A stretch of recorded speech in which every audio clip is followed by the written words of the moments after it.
ਅਗਲੀ ਗੱਲ ਕਰੀਏ ਅਕਾਲੀ ਦਲ ਦੇ ਪ੍ਰਧਾਨ ਸੁਖਬੀਰ ਸਿੰਘ ਬਾਦਲ ਦੀ। ਕਹਿੰਦੇ ਢਾਂਚਾ ਭੰਗ ਹੈ ਪਰ ਪ੍ਰਧਾਨਗੀ ਰਹੂਗੀ। ਹੁਣ ਨਹੀਂ ਉਹ ਜੀ ਜੀ ਜੀ ਜੀ ਜੀ ਤੁਸੀਂ ਦੱਸੋ। ਨਹੀਂ ਕੋਈ ਨਾ, ਪਹਿਲਾਂ ਪੂਰਾ ਕਰੀਏ। ਹਾਂਜੀ ਜੀ, ਪ੍ਰਧਾਨਗੀ ਦਾ ਭਰੋਸਾ ਲੈ ਕੇ ਬਾਦਲ ਸਾਹਿਬ ਵਿਦੇਸ਼ਾਂ ਨੂੰ ਉਡਾਰੀ ਮਾਰ ਕੇ ਨੇ ਸ਼ਰਮਾ ਜੀ। ਬਿਲਕੁਲ ਤੁਸੀਂ ਕਿਹਾ ਕਿ ਢਾਂਚਾ ਭੰਗ ਆ ਪਰ ਕਮੇਟੀ ਬਰਕਰਾਰ ਹੋਊਗੀ। ਉਹ ਹੁਣ ਕਹਿੰਦੇ ਪ੍ਰੈਸ ਨੋਟ 'ਚ ਗਲਤ ਲਿਖ ਹੋ ਗਿਆ ਸੀ ਪ੍ਰਵੀਨ ਜੀ। ਅੱਛਾ ਠੀਕ ਹੈ ਜੀ।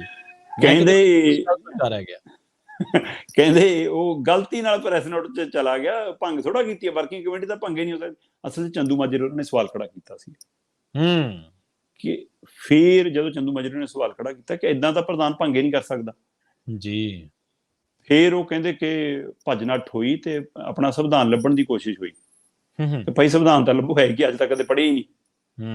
ਸੋ ਉਹ ਸੰਵਿਧਾਨ ਦੇ ਅਨੁਸਾਰ 3 ਕਮੇਟੀਆਂ ਬਣ ਸਕਦੀਆਂ ਤੇ ਉਹਦੇ ਵਿੱਚ ਸਭ ਤੋਂ ਵੱਡੀ ਪਾਵਰ ਵਰਕਿੰਗ ਕਮੇਟੀ ਕੋਲੇ ਹੁੰਦੀ ਹੈ। ਵਰਕਿੰਗ ਕਮੇਟੀ ਕਿਸੇ ਵੀ ਪ੍ਰਧਾਨ ਨੂੰ ਲਾ ਸਕਦੀ ਹੈ, ਕਿਸੇ ਵੀ ਪ੍ਰਧਾਨ ਨੂੰ ਲਾ ਸਕਦੀ ਹੈ।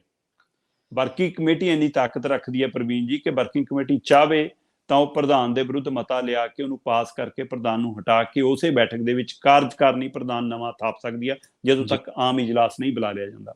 ਸੋ ਇੱਥੇ ਤਾਂ ਪ੍ਰਧਾਨ ਕੋਲ, ਇਸ ਅਕਾਲੀ ਦਲ ਦੇ ਸੰਵਿਧਾਨ ਦੇ ਵਿੱਚ ਪ੍ਰਧਾਨ ਕੋਲ ਤਾਂ ਮਤਲਬ ਜ਼ਿਲ੍ਹਾ ਪ੍ਰਧਾਨ ਹਟਾਉਣ ਦਾ ਵੀ, ਸਰਕਲ ਪ੍ਰਧਾਨ ਹਟਾਉਣ ਦਾ ਵੀ ਅਧਿਕਾਰ ਨਹੀਂ। ਉੱਥੇ ਵੀ ਉਹ ਕਮੇਟੀ ਉਹ ਬੈਠਕ ਕਰਕੇ ਕਰ ਸਕਦੀ ਹੈ।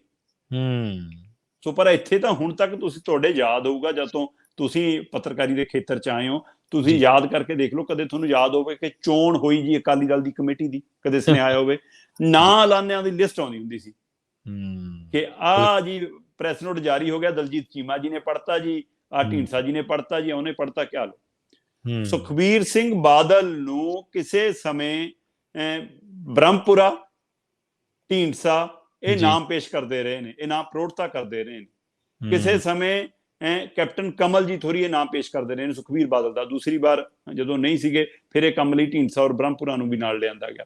ਫਿਰ ਉਸ ਤੋਂ ਬਾਅਦ ਇਹ ਦੌਰ ਵੀ ਆਇਆ ਕਿ ਚੰਦੂ ਮਾਜਰੇ ਹੋਰੀ, ਇਹਨਾਂ ਨੇ ਵੀ ਨਾਮ ਪੇਸ਼ ਕੀਤਾ, ਪ੍ਰੋੜਤਾ ਕੀਤੀ। ਜਗਮੀਤ ਬਰਾੜ ਨੇ ਉਹਦੀ ਪ੍ਰੋੜਤਾ ਕੀਤੀ, ਦਲਜੀਤ ਚੀਮੇ ਨੇ ਕੀਤੀ। ਸੋ ਜਿਹੜੀਆਂ ਧਿਰਾਂ ਸੁਖਬੀਰ ਬਾਦਲ ਦਾ ਪ੍ਰਧਾਨ ਲਈ ਨਾਮ ਪੇਸ਼ ਕਰਦੀਆਂ ਸੀ, ਅੱਜ ਉਹ ਵਿਰੋਧ ਕਰ ਰਹੀਆਂ ਨੇ। ਸੋ ਇਸ ਦਾ ਮਤਲਬ ਬਾਦਲ ਸਾਹਿਬ ਦੀ ਕਿੱਡੀ ਵੱਡੀ ਆਸ਼ੀਰਵਾਦ ਸੀਗਾ, ਯੋਜਨਾ ਸੀ ਕਿ ਉਹਨਾਂ ਨੂੰ ਪਤਾ ਸੀ ਅੱਛਾ ਬ੍ਰਹਮਪੁਰਾ ਚੈਲੰਜ ਕਰ ਸਕਦਾ, ਬੁਲਾ ਲਓ ਘਰੇ। ਬ੍ਰਹਮਪੁਰਾ ਸਾਹਿਬ ਆਪਾਂ ਤੁਹਾਡੇ ਕਾਕਾ ਜੀ ਨੂੰ ਵੀ ਆਹ ਉਹਦਾ ਦੇਣਾ ਤੇ ਤੁਸੀਂ ਇਹ ਹੁਣ ਤੁਸੀਂ ਵੱਡੇ ਹੋ, ਤੁਸੀਂ ਸੁਖਬੀਰ ਨੂੰ ਉੱਥੇ ਆਸ਼ੀਰਵਾਦ ਦੇਣਾ, ਨਾ ਤੁਸੀਂ ਪੇਸ਼ ਕਰ ਦਿਓ। ਸੋ ਜਿੱਥੋਂ ਇਸੇ ਤਰ੍ਹਾਂ ਕੈਪਟਨ ਕਮਲਜੀਤ, ਇਸੇ ਤਰ੍ਹਾਂ ਢੀਂਡਸਾ, ਇਸੇ ਤਰ੍ਹਾਂ ਚੰਦੂ ਮਾਜਰਾ ਸਮੇਂ ਜਿੱਥੋਂ ਬਾਗੀ ਸੁਰ ਉੱਠ ਸਕਦੀ ਸੀ ਉਹਨਾਂ ਤੋਂ ਹੀ ਨਾਂ ਪੇਸ਼ ਕਰਾਏ।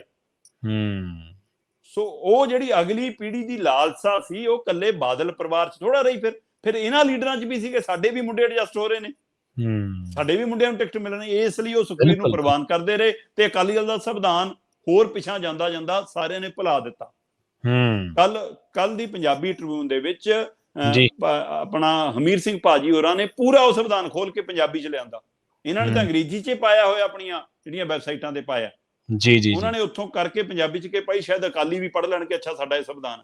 ਸੋ ਉੱਥੋਂ ਕਿੰਨੇ ਤੱਥ ਖੁੱਲ ਕੇ ਸਾਹਮਣੇ ਆਏ ਕਿ ਭਾਈ ਸੰਵਿਧਾਨ ਅਨੁਸਾਰ ਕੁਛ ਨਹੀਂ ਹੁੰਦਾ। ਕਮੇਟੀਆਂ ਥਾਪੀਆਂ ਜਾ ਰਹੀਆਂ ਨੇ, ਨਾਮ ਐਲਾਨੇ ਜਾ ਰਹੇ ਨੇ, ਅਣਐਲਾਨੇ ਨਾਮ ਵੀ ਸ਼ਾਮਲ ਕਰ ਲਏ ਜਾਂਦੇ ਨੇ। ਸੋ ਇਸ ਲਈ ਜਦੋਂ ਉਹ ਮੁੱਦਾ ਉੱਠਿਆ, ਚੰਦੂ ਮਾਜਰੇ ਹੋਰਾਂ ਨੇ ਜਦੋਂ ਇਹ ਸਵਾਲ ਖੜਾ ਕੀਤਾ, ਫਿਰ ਇਹਨਾਂ ਨੇ ਕਿਹਾ ਕਿ ਨਹੀਂ ਉਹ ਤਾਂ ਗਲਤ ਲਿਖ ਹੋ ਗਿਆ ਸੀ, ਵਰਕਿੰਗ ਕਮੇਟੀ ਭੰਗ ਨਹੀਂ ਕੀਤੀ। ਫਿਰ ਸਰਕਲ ਪ੍ਰਧਾਨ ਵੀ ਬੁਲਾ ਲਏ, ਜ਼ਿਲ੍ਹਾ ਪ੍ਰਧਾਨ ਵੀ ਬੁਲਾ ਲਏ, ਫਿਰ ਵਰਕਿੰਗ ਕਮੇਟੀ ਦੀ ਬੈਠਕ ਵੀ ਹੋ ਲਈ, ਸਾਬਕਾ MLA MP ਵੀ ਬੁਲਾ ਲਏ ਤੇ ਕਹਿੰਦੇ ਜੀ ਸਾਰਿਆਂ ਸਹਿਮਤੀ ਹੈ ਜੀ, ਫਿਲਹਾਲ ਪ੍ਰਧਾਨਗੀ ਤੇ ਭਰੋਸਾ। ਸੋਹਣੇ 8 ਤੋਂ 10 ਦਿਨ ਦਾ ਹੀ ਭਰੋਸਾ ਜਾਂ ਮਹੀਨੇ ਦਾ ਭਰੋਸਾ ਜਾਂ ਅਗਲੇ ਇਜਲਾਸ ਬੁਲਾਉਣ ਦਾ ਵਾਅਦਾ। ਦੱਸਣ ਵਾਲੇ ਦੱਸਦੇ ਨੇ ਪ੍ਰਵੀਨ ਜੀ ਕਿ ਸੁਖਬੀਰ ਬਾਦਲ ਨੇ ਇਹ ਕਿਹਾ ਕਿ ਮੈਨੂੰ ਥੋੜਾ ਜਿਹਾ ਸਮਾਂ ਦੇ ਦਿਓ, ਮੈਂ ਆਪ ਇਹ ਲਾਂਭੇ ਹੋ ਜਾਵਾਂਗਾ। ਕੀ ਇਹ ਰਾਜਨੀਤਿਕ ਚਾਲ ਹੈ ਜੀ? ਸਮਾਂ ਵਿਰੋਧ ਟਾਲਣ ਦੀ ਚਾਲ ਹੈ, ਸਮਾਂ ਲੈਣ ਦੀ ਚਾਲ ਹੈ ਕਿ ਮੈਂ ਮਨਾ ਲੂੰਗਾ, ਸਮਝਾ ਲੂੰਗਾ। ਕਿਉਂਕਿ ਕੱਲ ਵਾਲੀ ਬੈਠਕ ਦੇ ਵਿੱਚ ਜਗੀਰ ਕੌਰ ਤੇ ਚੰਦੂ ਮਾਜਰਾ ਮੁਰਲੀ ਕਤਾਰ 'ਚ ਬੈਠੇ ਸੀ ਨਾਲ, ਪਰ ਅਯਾਲੀ ਤੇ ਜਗਮੀਤ ਬਰਾੜ ਨਹੀਂ ਆਏ। ਜਗਮੀਤ ਬਰਾੜ ਨੂੰ ਲੈ ਕੇ ਕੋਈ ਸ਼ੰਕੇ ਸ਼ੋਭੇ ਨਹੀਂ, ਉਹਦੇ ਤੇ ਕਾਰਵਾਈ ਹੋ ਵੀ ਜਾਣੀ ਹੈ।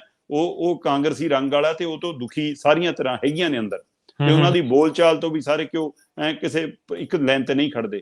ਪਰ ਸਭ ਤੋਂ ਵੱਧ ਫਿਕਰ ਉਹਨਾਂ ਨੂੰ ਚੰਦੂ ਮਾਜਰਾ, ਜਗੀਰ ਕੌਰ ਅਜਿਹੀਆਂ ਧਿਰਾਂ ਤੋਂ ਸੀਗਾ।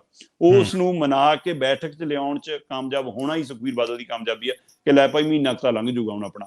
ਪਰ ਇਆਲੀ ਕੀ ਜਗਮੀਤ ਬਰਾੜ ਤੋਂ ਬਾਅਦ ਅਗਲੀ ਕਾਰਵਾਈ ਇਆਲੀ ਤੇ ਹੋਊਗੀ, ਇਹ ਹੁਣ ਚਰਚਾ ਜ਼ਰੂਰ ਖੜੀ ਹੈ। ਪਰ ਇਆਲੀ ਹੋਰੀ ਆਪਣੇ ਸਟੈਂਡ ਤੇ ਕਾਇਮ ਨੇ ਤੇ ਉਧਰ ਉਹ ਆਪਣੀ ਉਹਨਾਂ ਪਹਿਲੂਆਂ ਤੇ ਕਾਇਮ ਨੇ, ਤੇ ਇੱਧਰ ਸੁਖਬੀਰ ਬਾਦਲ ਨੇ ਥੋੜੇ ਜਿਹੇ ਦਿਨ ਦਾ ਭਰੋਸਾ ਲੈ ਕੇ ਦੁਬਈ ਨੂੰ ਉਡਾਰੀ ਭਰੀ ਆ।